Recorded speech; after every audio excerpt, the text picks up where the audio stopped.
Fala pessoal, e seguindo a nossa trilha de reacts de vídeos de impressão 3D da internet, a ideia hoje é mostrar para vocês um vídeo muito famoso também nos States a respeito de como recuperar aquela peça que você teve um problema com impressão 3D. Eu e o Luizão vamos mostrar aqui um vídeo e talvez colocar os nossos pitacos, se a gente concorda ou não concorda, o que a gente já fez para recuperar esse tipo de peça.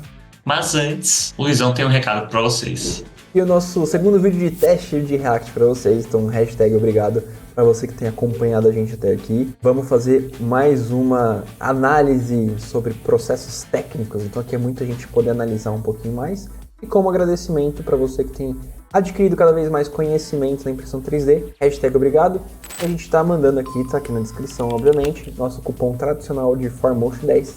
Pode correr aqui ó, no nosso site ou no nosso Instagram e comprar o material que você precisa, resinas, temos peças personalizadas, podemos te ajudar nessa trajetória da impressão 3D. E também, caso você tenha mais curiosidade, tem o nosso curso aí, vai passar por alguns remodelamentos nos próximos meses, mas temos aí nosso curso para você iniciar nessa trajetória também, caso você tenha alguma dúvida.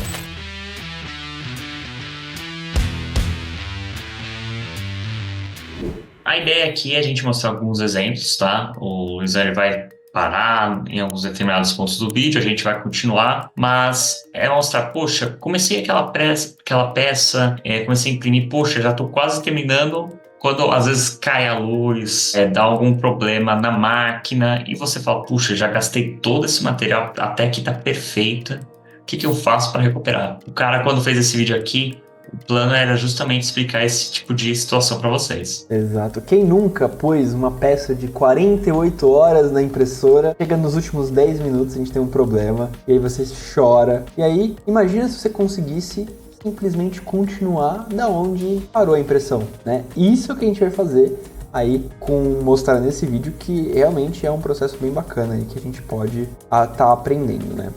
Então aqui a gente tem diversos modelos que ele mostra e a gente pode ter esse tipo de problema. E aí o mais importante, galera, encontrou o problema, nunca deixe de fazer, como é que eu posso dizer? Nunca deixe com que a impressora esfrie a mesa. Porque se a gente deixar com que esfrie a mesa, a peça vai soltar e a gente tem um problema muito grande. Porém, também tem um jeito de corrigir peças com esse tipo de problema. A gente vai passar por vários cenários nesse vídeo aqui. Ele vai explicar. Então, problemas que podem acontecer, né? Então ele tá falando aqui, ó, um entupimento por metal no material. Pode acontecer se não estiver usando material de qualidade. Um nó no carretel. Quem nunca pegou aí? Obviamente que às vezes a gente soltou lá da máquina, foi pôr de novo e acabou que não garantiu que o filamento estava bonitinho organizado ali no carretel. E a gente tem um problema de não conseguir imprimir. Então, primeiro ponto, resolver, né, garantir que a mesa não tá fria. Primeiro ponto que você tem que fazer. Segundo ponto, corrigir o problema, né? O que aconteceu para você parar de ter essa falta de impressão. Então, corrigir esse problema e fazer toda a parte de manter a extrusora, né, voltar a funcionar, né? Então, arrumou isso e aí tomar um cuidado, exatamente o que ele fala, esfriou, a peça vai soltar. Aí não tem muito mais como a gente continuar a impressora nesse processo que ela tá aqui, né? Então, a gente tem que ajustar alguns outros processos. Então, esse aqui é o mais comum, um dos mais comuns.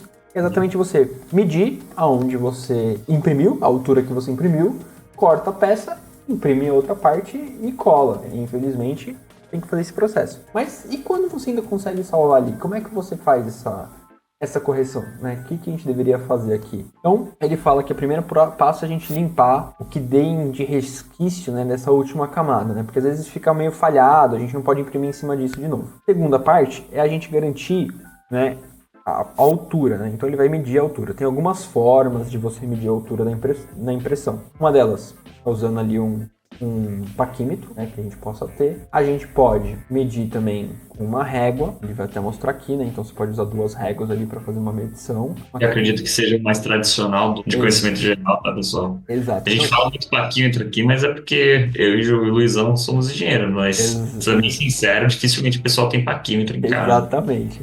Então, pode utilizar a régua ali, duas réguas iguais. E a gente precisa ter exatamente essa medição para poder continuar da onde a gente parou. E aí, como que a gente vai acertar o nosso código de impressão? Né? Então, primeiro é tentar encontrar qual que é a linha, né? Então, para que a gente pede essa altura? Cara, qual que é a altura do fatiamento? Então, a gente tem lá o nosso arquivo G-Code e a gente precisa encontrar ali qual que é a altura. Puta, aqui ele falou que ele mediu lá a linha deu 90 milímetros de altura, então representa a linha 1075. Então, marcar 1075. Ele até usou, até como ele fala aqui de referência, essas falhazinhas, né, que é onde a impressora entra e sai. Então essas falhas ajudou ele a olhar aqui dentro do G-Code, onde que estava essa linha de impressão. Por que a gente vai precisar dessa linha? Para a gente garantir e encontrar aonde essa linha está no código de impressão. Então esse é um grande ponto. Então, obviamente que você precisa ter esse G-Code, tá, pessoal? Senão a gente não consegue. Então a gente tem que tomar muito cuidado para não... E uma dica pro pessoal. E uma dica até pro pessoal, né, Luizão? Que é o nosso último vídeo de React. Lá a gente passa bem por cima também, mas mostra um pouquinho de como que é a carinha do G-Code. Talvez possa ajudar a galera a entender pelo menos do que se trata, né? Exato. Aqui, pessoal, também tem um outro jeito de você medir a peça, mas aqui é muito para quem tem mais prática. É você ajustar o eixo Z, obviamente que recomendo que o bico esteja frio. Você vai ajustando o eixo Z até encostar na peça. Porque aí, ó, quando você olha na Ender, você vai ver ali o Z fala a altura, né, que ele tá ali medindo dentro do servo. Então, mas não recomendo muito aqui, a chance de você colidir com a peça e estragar é muito grande, tá? Então, na reguinha, às vezes ali é muito mais fácil. Você tem que mandar a máquina ir pro home, tá? E aqui um ponto de atenção muito grande. Se a peça for que nem essa, que a máquina consiga descer, vamos ver agora que a máquina vai descer até o 0, que ela vai passar, a peça tá atrás do eixo, beleza, podemos mandar a máquina ir pro home, porque ela vai se referenciar de novo para a gente poder usar o mesmo código G que a gente estava usando antes. Porém, e se a peça estiver vindo até aqui o final da mesa, como é que eu faço? Eu não posso mandar ela pro 0. Então aí a gente vai ter que fazer um processinho manual que ele vai explicar aqui, tá? Sempre fique com um dedo no botão de desligar para garantir que você não vai ter nenhum problema na hora que a máquina estiver fazendo os movimentos. Deu algum problema, desliga a máquina para não estragar a máquina e tudo mais, tá, pessoal? Antes perder uma peça do que perder a máquina toda. Então aqui, limpa bem ali, né? Mas aí, Luiz... Ô, Luizão, o que você acha dessa forma que ele limpou? Você viu que ele passou uma escovinha bem superficial, né? Uma escovinha, cara. Aqui é uma escovinha de aço ali, só pra tirar algum resíduo. Ó, confesso que eu não sou uma pessoa que uso esse tipo de técnica, tá, pessoal? Então, eu normalmente espero criar um pouco mais ali e tento ir tirando mais prático o resíduo de filamento. Porém, é uma técnica interessante. É uma coisa que a gente pode analisar aí. Então aqui ele fala da altura. Vou mostrar para vocês onde ele fala do G-Code, né? Então ele fala que ele tem que limpar e tudo mais. E aí muito cuidado, né? Se a gente medir errado, né? Então ele fala aqui que a gente pode ter uma sobreposição de camadas, né? Então pode acontecer isso, né? Eu apertar uma camada que já está impressa. Então toma muito cuidado e realmente a camada que a gente mediu tá certa pra gente garantir uma impressão correta, tá bom? Ou seja, pessoal, fez a continha, revisa. E não tenha medo de fazer novamente. É o que ele fala aqui, ó. Ele começou ali 90.08, ele deu uma camada a mais para ficar 91, para dar certo ali, para não ter problema. Então, aqui ele tá falando que o Word não é um editor de texto para G-Code, tá, pessoal? A gente usa o nosso amigo Notepad. E aqui ele vai mostrar exatamente isso. Como eu encontro a linha que a máquina tem que continuar e o que eu faço para ela não repetir as primeiras linhas de impressão. Então é pegar o G-Code do arquivo que a gente fez e a gente vai procurar a linha correta, tá? Então ele está mostrando aqui que tem um catálogo de código para você poder traduzir, né, o que significa. E ele vai buscar a linha correta aqui e a gente precisa estar procurando lá, que é a linha dos 90 milímetros, né? E aqui ele explica um pouquinho melhor também, né, que tem uma mudança de... Quando muda a linha, o código deixa um rastreio, né? Então ele pôs lá, ó, a gente precisava chegar na linha 91, ele mostrou ali que tem a linha 91, e ele fala que a gente tem que começar ali o G-Code dentro dessa linha, aqui na linha A. Nem vou citar o número dessa linha aí, porque é muita linha de código. Mas aí o que ele faz? Literalmente copia tudo para cima e apaga. Até essa linha aí, ó, linha do G28. Então, daí para baixo ele apagou tudo. O que representa apagar tudo? É falar assim, máquina, ignora todas as camadas que você tava lá embaixo e continua daqui para cima. Tá?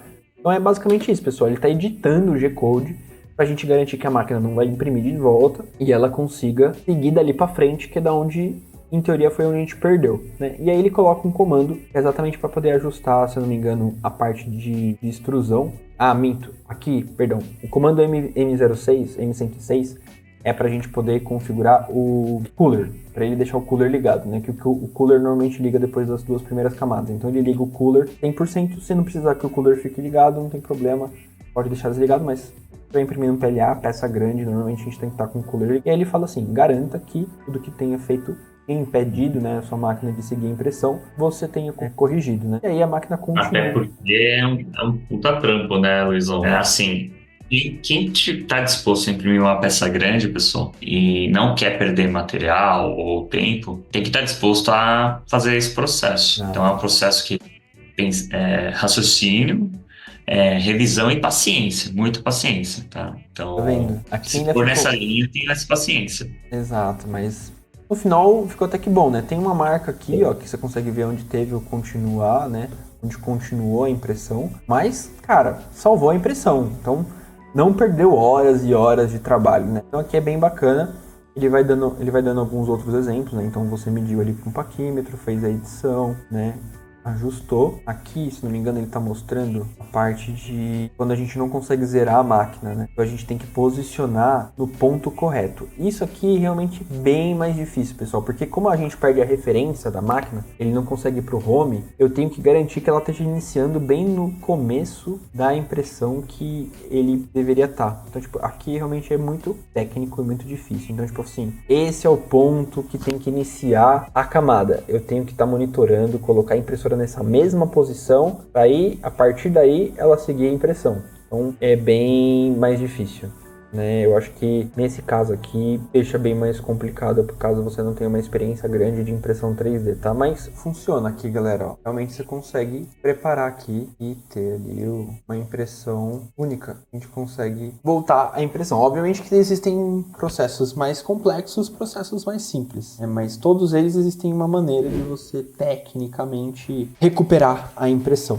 Eu acho que o grande aprendizado aqui é que você não pode, se você quiser, você não precisa jogar fora uma impressão de muitas horas dentro do processo de FDM. Você deve ter visto aí, pessoal, que vai depender muito do que você está disposto a fazer. É minha opinião, tá? Se você está disposto a fazer uma peça desse tamanho, é super importante ter conhecimento desse tipo de técnica. Acho que ela vai salvar muito, salvar dinheiro, salvar tempo seu. E é legal que aqui ele demonstra, até na troca de cor, que é possível sim manter uma continuidade dessa peça. Agora, você já teve esse problema? Não conseguiu retomar essa camada? Deixa aqui nos comentários. E mais, se vocês quiserem mais vídeos de reacts nessa linha de peças com problemas, ou até mesmo outros temas sobre impressão 3D, também deixa nos comentários que eu e o Luizão agora vamos fazer exclusivamente nesse canal para você. É isso aí, pessoal. Muito obrigado. A gente se vê no próximo vídeo de Fórmula 3D. Até mais.